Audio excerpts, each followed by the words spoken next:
অসমৰ মুখ্যমন্ত্ৰীয়ে কৈ আছে যে জুবিন গাৰ্গক ন্যায় প্ৰদান কৰিম কেতিয়াবাটো তেখেতে ইতিমধ্যে প্ৰদান কৰিলো বুলিয়ে কৈ দিয়ে যে আমি ন্যায় দিলো তেখেতেটো প্ৰথমতে এই শ্যামকানু মহন্তক গ্ৰেপ্তাৰ কৰাৰ পাছতে ঘোষণা কৰি দিছিলে যে জুবিন গাৰ্গকটো আমি ন্যায় দিলোৱে তাৰ পাছত তেখেতে আকৌ ক'লে যে নহয় বিজেপিয়ে ন্যায় দিব পাৰিব এতিয়া জুবিন গাৰ্গৰ ন্যায়ৰ কথাটো ওলালে আমাৰ হিমন্ত বিশ্ব শৰ্মাই 7টা মান জাপ মাৰি দিয়া তেওঁ গাটোত যেন খজুতি উঠে জুবিন গাৰ্গৰ কথা ওলালে হিমন্ত বিশ্ব শৰ্মাই এতিয়া টেনচন খায় সেইকাৰণে আমি ভয় খাই আছো যে হিমন্ত বিশ্ব শৰ্মাই বা জুবিন গাৰ্গৰ মৃত্যুৰ চাৰ্জচিটক লৈ কি খেলা খেলে কাৰণ অসমতটো আৰু আটাইতকৈ বেছি খেলা পলিটিক্যাল খেলা মানুহজনী হ'ল হিমন্ত বিশ্ব শৰ্মা সেইকাৰণে সকলো মানুহবিলাকে কাইলৈ ভয় খাই আছে যে কাইলৈ চাৰ্জচিটত কি খবৰ আহে যদি কাইলৈ চাৰ্জচিটত হত্যাকাণ্ড বুলি ঘোষণা কৰা হয় আৰু চাৰ্জচিটত যদি দোষীক শাস্তি দিবৰ কাৰণে 103 অৰ্থাৎ মৃত্যুদণ্ডৰ ধাৰা কাইলৈ যদি সংযুক্ত কৰা হয় সেইটো ভাল খবৰ কিন্তু জুবিনদাৰ ন্যায় প্ৰাপ্তি কেতিয়া হ'ব জুবিনদাৰ ন্যায় প্ৰাপ্তি হ'ব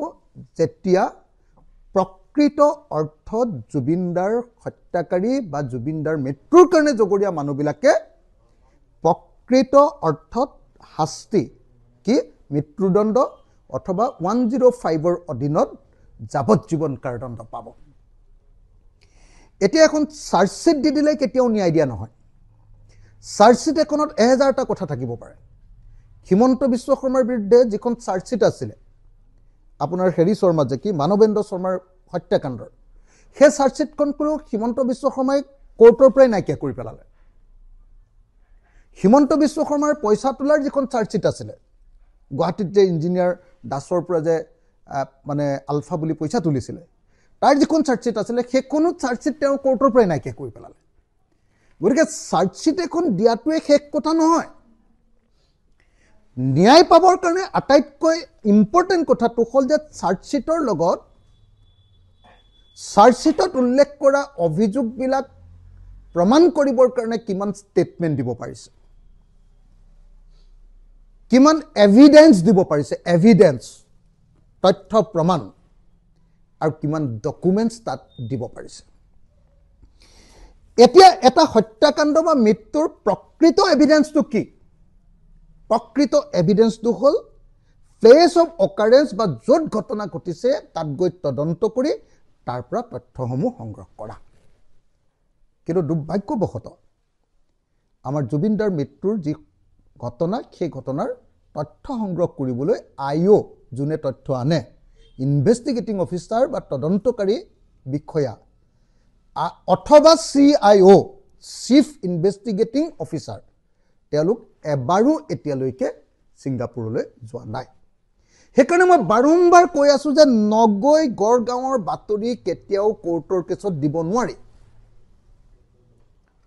কোৰ্টৰ কেছত যদি সঁচাকে দোষী সাব্যস্ত কৰিব লাগে দোষী হিচাপে তেতিয়া হলে সঁচাসঁচি তথ্য প্ৰমাণ সঁচাসঁচি ডকুমেন্ট আৰু সঁচাসঁচি ষ্টেটমেন্ট দিব লাগিব কিন্তু সেই কামটো এতিয়ালৈকে কৰা নাই সেইকাৰণে মই বাৰম্বাৰ কৈ আছো যে কাইলৈ চাৰ্জচিটখন দিয়ক এই চাৰ্জচিটখনৰ পৰা কিন্তু কোনো পধ্যে তাত হত্যাকাণ্ড বুলি লিখি দিলো জুবিনদাৰ মৃত্যুৰ কাৰণে জগৰীয়াসকলে শাস্তি নাপায় যেতিয়ালৈকে ছিংগাপুৰত গৈ তদন্ত কৰি তাৰ পৰা এভিডেন্স তাৰ পৰা ডকুমেন্টছ আৰু তাৰ পৰা ষ্টেটমেন্ট নানে সেইকাৰণে মই ভাবো যে দ্বিতীয়খন চাৰ্জচিট দিব লাগিব ছিংগাপুৰলৈ গৈ সেকেন্ড পাৰ্টৰ চাৰ্জচিটখন দিব লাগিব সেইকাৰণে মই কাইলৈ চাৰ্জচিটখনক পাৰ্ট 1 চাৰ্জচিট বুলি কৈছো সেকেন্ড খনক আসলতে এনেকে চাৰ্জচিট দিবই নাপায় এনেকে যেটো চাৰ্জচিট দিছে এটো হল একেবাৰে ঘটনাটো পৰা দুখিক বচাবৰ কাৰণে দিয়া চাৰ্জচিটে হয় আসলতে সেইকাৰণে মই তথাপিও যেটো জুবিন গাৰ্গ আৰু যেটো মুখ্যমন্ত্ৰীয়ে কৈ আছে যে আমি ভাল চাৰ্জচিট দিছো সেইকাৰণে মই মনে মনে আছো কিন্তু যদি হে আসলতে জুবিন গাৰ্গৰ হত্যাকাৰীবিলাকক ধৰিব লাগে প্লেস অফ অকাৰেন্স ছিংগাপুৰলৈ গৈ তদন্ত কৰিব লাগে ছিংগাপুৰৰ জিটুপা সাগৰত যিখন সাগৰত জিটুপা পানীত পৰি জুবিনদাৰ মৃত্যু হ'ল সেই পানীটোপা নুচুৱাকে সেই পানীটোপা চাবলৈ নোযোৱাকে তাত তদন্ত নকৰাকে তাত স্কেচ পেন নৰাকাকে তাৰ মানুহৰ ষ্টেটমেণ্ট নোলোৱাকৈ সাগৰৰ সেই জাহাজৰ ইয়াতখনৰ কেপ্টেইনজনক ননাকে তেওঁৰ ষ্টেটমেণ্ট নোলোৱাকৈ আৰু তাৰ সেই জাহাজখনৰ ভিডিঅ'বিলাক অথেণ্টিকেটেড কৰি CCTVৰ কেমেৰাবিলাক অথেণ্টিকেটেড কৰি তাৰ পৰা ননালৈকে যি টিমে উঠাই লৈ গৈছিলে ৰেস্কিউ টিম তেওঁলোকৰ ষ্টেটমেণ্ট নোলোৱাকৈ আৰু ডকুমেণ্টছবিলাক সংগ্ৰহ নকৰাকৈ যেনেকৈ ধৰক কি ডকুমেণ্টছ যে সেই জাহাজখনৰ সাঁতুৰিবৰ কাৰণে এটা পাৰ্মিশ্যন ল'ব লাগে এখন ফৰ্ম ফিল আপ কৰিব লাগে সেই ফৰ্ম ফিল আপখনত জুবিন দাই তেওঁৰ বেমাৰ আছে বুলি লিখি দিছিলে নে নাই সেইটো ডকুমেণ্ট বুলি কয় সেই ডকুমেণ্টটো ননাকৈ কেতিয়াও এই মৃত্যুৰ কাৰণে জগৰীয়াসকলক কেতিয়াও ফাঁচি দিব নোৱাৰে এই কাম নকৰাকৈ যিটো চাৰ্জশ্বিট দিছে ছিংগাপুৰলৈ নোযোৱাকৈ এই চাৰ্জশ্বিটটো ডেফিনেটলি এইটো এটা অসম্পূৰ্ণ চাৰ্জশ্বিট আৰু যদি অকল এই চাৰ্জশ্বিটটোৱে দিয়ে তাৰ পাছত যদি চাৰ্জশ্বিট নিদিয়ে তেতিয়াহ'লে এই চাৰ্জশ্বিটটোক মই ক'ম ভুৱা চাৰ্জশ্বিট কিন্তু যদি এইটো চাৰ্জশ্বিট দিয়ে আকৌ এবাৰ চাৰ্জশ্বিট দিয়ে দুবাৰ তিনিবাৰ দি চাৰ্জশ্বিট দি যদি কৰি দিয়ে তেতিয়াহ'লে মই ক'ম যে নাই ঠিকে আছে বাৰু এইটো খণ্ড 1 চাৰ্জশ্বিট সেইকাৰণে মই আজিৰ দিনটোত অসমৰ মুখ্যমন্ত্ৰী ডাঙৰীয়াৰ প্ৰতি আহ্বান জনাইছোঁ মুখ্যমন্ত্ৰী ডাঙৰীয়া আমাক আভুৱা নাভাৰিব কাৰণ 6 মাহৰ পাছত আমি অসমৰ মানুহ সবেই গম পাই যাম আপুনি কি কৰিছে কাৰণ 6 মাহৰ পাছত ইলেকশ্যন শেষ হোৱাৰ লগে লগে যেতিয়া কোৰ্টত কেছ আৰম্ভ হ'ব চাৰ্জ ফ্ৰেম কৰিব যিদিনা সেইদিনাই আপুনি যি ধৰণে তদন্ত কৰিছে এই তদন্তটোত অকল হত্যা যদি কৰিছে তাৰ মটিভটো কি উদ্দেশ্য টকা ল'বৰ কাৰণে হত্যা কৰিছে নেকি এইটোহে তদন্ত কৰি আছে হত্যাকাণ্ডটোৰ তদন্ত এতিয়ালৈকে হোৱা নাই আৰু তাৰ চাৰ্জশ্বিট বনাব ইয়াত বহি নোৱাৰে দ্বিতীয় কথা মই বাৰম্বাৰ কৈ আছোঁ যে ছিংগাপুৰৰ পৰা তথ্য আনিবলৈ হ'লে কোৰ্টৰ জৰিয়তে লেটাৰ্ছ ৰগেটৰী বা লেটাৰ অফ ৰিকুৱেষ্টৰ জৰিয়তে আনিব লাগিব কোৰ্টৰ জৰিয়তে মুখ্যমন্ত্ৰীয়ে কৈছে যে নহয় অকল MLAT বুলি যিখন চুক্তি আছে সেই চুক্তিৰ অধীনত হেৰিয়াৰ পৰা তথ্য আনিলে হ'ল মাদ্ৰাছ হাইকোৰ্টে স্পষ্টকৈ কৈ থৈছে যে সেই তথ্য তেনেকৈ আনিলে নহ'ব MLATৰ জৰিয়তে আনিলেও নহ'ব যদি সেই লেটাৰ্ছ ৰগেটৰী দি অনা নহয় ঠিক আছে সেইকাৰণে মই স্পষ্টকৈ আপোনালোকক ক'ব খুজিছোঁ যে যিটো কেছত ছিংগাপুৰ গভৰ্ণমেণ্টে কৈছে